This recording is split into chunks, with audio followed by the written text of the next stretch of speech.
Hello दोस्तों, जय हिंद, नमस्कार। कैसे हो आप सब? उम्मीद करता हूँ दोस्तों आप सभी लोग अच्छे होंगे, मस्त होंगे और आपकी पढ़ाई अब तो बहुत ही अच्छी चल रही होगी क्योंकि सिलेबस पहले तो सब बहुत ही बड़ा था। अब आपको विस्तृत टॉपिक वाइज सिलेबस जारी कर दिया गया है। ये आपके लिए बहुत ही अच्छा हुआ है। तो आपको विस्तृत सिलेबस की जानकारी मैं आज आप इस वीडियो के माध्यम से देना चाहता हूँ। तो दोस्तों, राजस्थान कर्मचारी चयन बोर्ड द्वारा दोस्तों पशु परीक्षक यानी कि एनिमल अटेंडेंट सीधी भर्ती 2023 का विस्तृत सिलेबस जारी कर दिया गया है। नई विज्ञप्ति, संशोधित विज्ञप्ति जारी हो चुकी है दोस्तों। इसमें क्या हुआ है दोस्तों, प्रश्नों की संख्या 150 रहेगी, कुल अंक 150 रहेंगे और परीक्षा की अवधि आपकी 3 घंटे की रहेगी। यह आपको ध्यान में रखना है। ठीक है, आगे बढ़ते हैं। ये दोस्तों परीक्षा के पहले कुछ इंपॉर्टेंट बातें हैं जो आपको ध्यान में रखनी है कि पाठ्यक्रम के अनुसार समान अंक वाले बहुवैकल्पिक यानी कि वस्तुनिष्ठ प्रकार के कुल 150 प्रश्न आएंगे। ठीक है, अधिकतम पूर्णांक आपका 150 अंक का होगा। प्रत्येक सही उत्तर के लिए आपको 1 अंक देय होगा, यानी कि प्रत्येक सही उत्तर के लिए आपको 1 अंक मिलेगा और गलत उत्तर के लिए 1/4 माइनस मार्किंग रहेगी। यानी कि दोस्तों 4% आप गलत करते हैं तो एक सही अंक आपका काट लिया जाएगा। ठीक है, इस प्रकार 1/4 नेगेटिव मार्किंग रहेगी। प्रश्न पत्र न्यूनतम 40% अंक लाना अनिवार्य रहे, यानी कि 40% आप अंक नहीं लाएंगे तो वैसे ही आप फेल हो जाएंगे। परीक्षा का मानक स्तर सेकेंडरी लेवल का रहेगा, ये आपको ध्यान देने योग्य बातें हैं। ये मानक स्तर आपका सेकेंडरी लेवल का रहेगा, यानी कि आपके क्वेश्चन आएंगे वो सेकेंडरी लेवल के आएंगे। उम्मीद करता हूँ आपको यहाँ तक समझ में आ गया होगा। अब दोस्तों हम लोग जो चर्चा करने वाले हैं वो पाठ्यक्रम यानी कि सिलेबस की करने वाले हैं, जो कि आपका 2 पार्ट में डिवाइड है। एक तो दोस्तों ए पार्ट जो आपका जीके यानी कि सामान्य अध्ययन का रहेगा, और दोस्तों एक ब पार्ट जो कि आपका पशुपालन से संबंधित रहेगा। दोस्तों पहले पशुपालन से संबंधित यानी कि ब पार्ट में दोस्तों 30 टॉपिक जुड़े हुए थे जो कि बहुत ही बड़े थे। अब दोस्तों इन्हें घटाकर बहुत ही कम कर दिया गया, यानी कि न्यून सिलेबस कर दिया गया है, इसे मान लो आप। तो आपके लिए बहुत ही अच्छा है, अच्छा मौका है। ये पार्ट बहुत ही कम कर दिया गया है।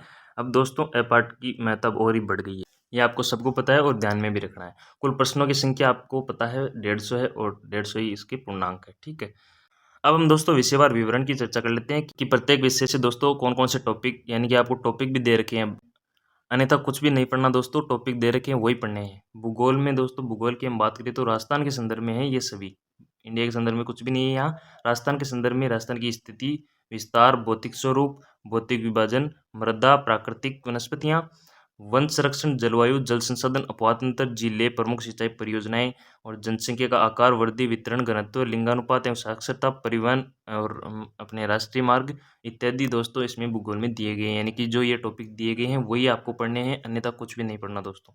ठीक है, आगे बढ़ते हैं। यहाँ आपको दोस्तों वही टॉपिक इंग्लिश में दे रखे हैं। जो मेरी तरह जो इंग्लिश का ज्ञान रखते हैं वो इंग्लिश में भी पढ़ सकते हैं दोस्तों। अब हम बात करते हैं सेकंड जो अपना विषय है राजस्थान इतिहास और कला संस्कृति, इसके टॉपिकों के बारे में कि इसमें से कौन कौन से टॉपिक आएंगे। तो ऐतिहासिक घटनाएं, स्वतंत्रता आंदोलन, एकीकरण, महत्वपूर्ण व्यक्तित्व है, ये दोस्तों आपके रहेंगे राजस्थान हिस्ट्री के टॉपिक। ज़्यादा कुछ नहीं पढ़ना दोस्तों, ये जो टॉपिक है यही पढ़ना है। अब दोस्तों कल्चर की हम बात करें, भाषा एवं साहित्य, संस्कृति एवं सामाजिक जीवन, वेशभूषा, वाद्य यंत्र, लोक देवता, लोक साहित्य, बोलियां, मेले और त्योहार, आभूषण, लोक कलाएं, वास्तुकला, लोक संगीत, नृत्य, रंगमंच, पर्यटन स्थल व स्मारक, ऐतिहासिक व सांस्कृतिक दृष्टि से अस्थियां। ये दोस्तों आप सभी को ये टॉपिक पढ़ना है। बहुत ही शॉर्ट टॉपिक है, बहुत ही अच्छे टॉपिक है। अगर आप इन सबको डिटेल से पढ़ो तो 1 महीने में आपका सिलेबस भी ये कंप्लीट हो जाएगा। तो उम्मीद करता हूँ जो अभी भी तैयारी करना चाहते हैं, अभी भी लगना चाहते हैं, तो वो भी लगकर आराम से अपनी पोस्ट हासिल कर सकता है दोस्तों। ठीक है, आगे बढ़ते हैं, अगले विषय की बात करते हैं। तीसरा जो विषय है अपना वो है सामाजिक विज्ञान। सामाजिक विज्ञान आपको दैनिक विज्ञान पढ़नी है, जिसमें भौतिक, रासायनिक परिवर्तन, धातु, अधातु, प्रमुख, यौगिक, ये दोस्तों फिजिक्स के टॉपिक हो। तीसरा जो इसमें टॉपिक दे रखा है वो दोस्तों प्रकाश का प्रावर्तन एवं नियम, आनुवांशिक से संबंधित सामान्य शब्दावलियां, मानव शरीर संरचना और अंगतंत्र, प्रमुख मानव रोग, कारक एवं निदान, अपशिष्ट प्रबंधन, ये दोस्तों सामान्य विज्ञान है। बहुत ही कम टॉपिक है विज्ञान के दोस्तों। उम्मीद करता हूँ यहाँ से 8 से 10 क्वेश्चन पूछे और आपका सभी सही हो जाए, क्योंकि ये बहुत ही नॉर्मल दैनिक विज्ञान है। ठीक है, इंग्लिश में भी आप पढ़ लीजिएगा। आगे बढ़ते हैं। अब दोस्तों चौथे नंबर पर हम बात करें, अपना एक विषय है प्रमुख समसामयिक घटनाएं यानी कि करंट। मेरे हिसाब से दोस्तों इसमें इस भर्ती में जो इम्पोर्टेंट क्वेश्चन अपने रहने वाले हैं, यानी कि सबसे ज़्यादा क्वेश्चन रहने वाले हैं, वो इसके रहने वाले हैं दोस्तों करंट अफेयर के। लगभग 20 से 25 क्वेश्चन इसके रहने वाले हैं। उम्मीद करता हूँ आप इन सभी को ढंग से और ध्यान से देखिएगा और ध्यान से इनका रिवीजन करिएगा दोस्तों। प्रमुख समसामयिक घटनाओं में भी दोस्तों आपको टॉपिक दे रखे हैं कि यहाँ से पढ़ना है और यहाँ से हम क्वेश्चन पूछेंगे, तो इनको देख लीजिएगा। खेल, राजनीति, अर्थव्यवस्था में भी दोस्तों आपको क्वेश्चन पूछे जाएंगे। सामाजिक, भौगोलिक, सांस्कृतिक, पारिस्थितिक संबंधी एवं तकनीकी क्षेत्र से संबंधित मुद्दे। राज्य एवं राष्ट्रीय मुद्दे, प्रसिद्ध व्यक्तित्व और राज्य राष्ट्रीय कार्यक्रम एवं नीति इत्यादि। ये दोस्तों समसामयिक यानी कि करंट से आपके क्वेश्चन यहाँ से पुटअप होंगे। खेल से संबंधित आप अच्छी तरीके से याद कीजिएगा। खेल, राजनीति और अर्थव्यवस्था बहुत ही अच्छे ढंग से आप तैयार कीजिएगा, यहाँ से भी क्वेश्चन अच्छे पुटअप होंगे। ठीक है, आगे बात करते हैं। आगे दोस्तों पांचवा अपना विषय है वो है गणित। गणित में दोस्तों आपको ज़्यादा कुछ नहीं पढ़ना, टोटली 6-7 आपको जो टॉपिक वो दे रखे हैं वही पढ़ने हैं। और इसमें भी दोस्तों सेकेंडरी लेवल का ही आएगा, यानी कि आपके 10वीं लेवल का ही पूछा जाएगा गणित। ठीक है, गणित नहीं, पूरा ये जो पेपर है वही 10वीं लेवल का आएगा। ठीक है, एक तो दोस्तों महत्तम समापवर्ती और लघुत्तम समापवर्ती, एक टॉपिक तो ये मान लीजिएगा।